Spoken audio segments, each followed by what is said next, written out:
తెలంగాణ రాష్ట్రంలో బీఆర్ఎస్ ప్రభుత్వం సాధించిన అభివృద్ధి పనులపై శ్వేతపత్రం విడుదల చేయాలని ఉమ్మడి వరంగల్ జిల్లాలోని బీఆర్ఎస్ అభ్యర్థులకు ఏఐసీసీ నేత భక్కా జడ్సన్ సవాల్ విసిరారు. వరంగల్ పశ్చిమ నియోజకవర్గంలో దాస్యం వినయ్ భాస్కర్ చేసిన అభివృద్ధి ఏంటో నిరూపించారన్నారు.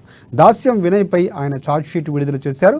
ఇంతవరకు పేదలకు కనీసం ఇల్లు కూడా కట్టించలేదని దాస్యం వినయ్ ప్రజలు ఎలా ఓట్లు అడుగుతున్నారంటున్న భక్కా జడ్సన్తో వరంగల్ ప్రతినిధి పొనగంటి స్వామి ఫేస్ టు ఫేస్.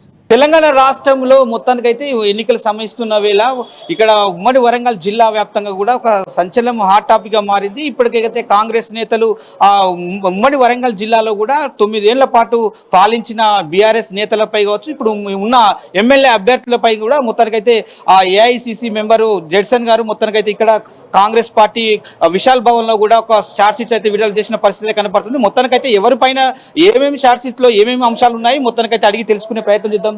సార్ నమస్తే. ఇప్పుడు మొత్తానికైతే మీరు బీఆర్ఎస్ నేతల పైన కావచ్చు, బీఆర్ఎస్ ఎమ్మెల్యే అభ్యర్థుల పైన కూడా కావచ్చు, చార్జ్ షీట్ దాంట్లో ఏం అంశాలు ఉన్నాయి, అసలు ఏమేమి వాళ్ళు చార్జ్ షీట్ లో విడుదల చేశారు? మీరు ఈరోజు తెలంగాణ ఏర్పడ్డాక నీళ్లు నిధులు నియామకాల పేరుతో ఏర్పడ్డది. ఇది భారత రాజ్యాంగానికి అనుగుణంగా కాంగ్రెస్ పార్టీ ఆ రోజు యూపీఆర్ చైర్మన్ సోనియా గాంధీ గారి నాయకత్వంలో తెలంగాణ ఆవిర్భవించింది. కానీ ఈ రోజు రాజాది రాజా మార్తాండ రాజా గంభీర కల్వకుంట్ల చంద్రశేఖరరావు గారి ఆస్థానంలో ఆయన దగ్గర ఉన్న మంత్రులలో ఎర్రబెల్లి దయాకర్రావు, మల్లారెడ్డి ఇటువంటి వాళ్ళు ఉన్నారు.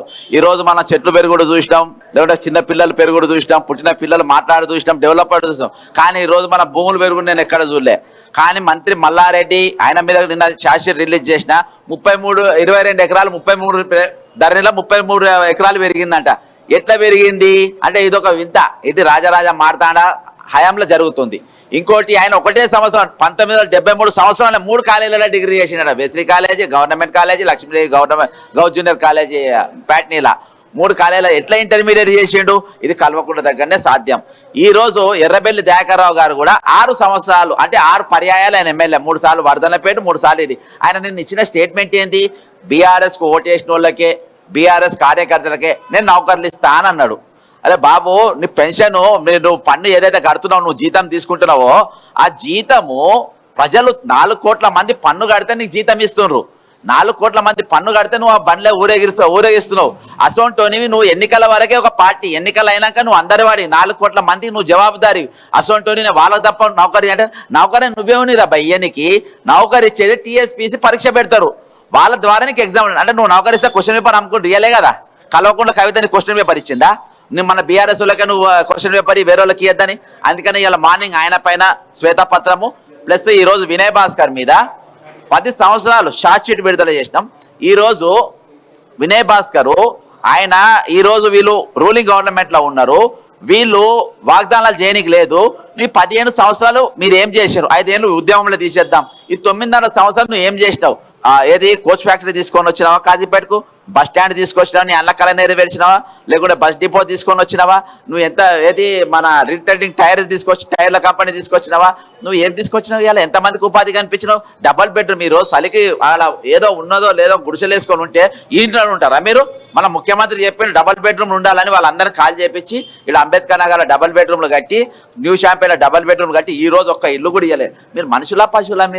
మీకు మళ్ళీ ఎందుకు కొట్టేయాలి? మీకు ఎందుకు కొట్టేయాలి? మీరు అక్కడ అంతటా పోయి శిలాపలకాలు బాగుతుండే రోజు అంతటా పోయి అందరికి స్విచ్లు పెడతారు.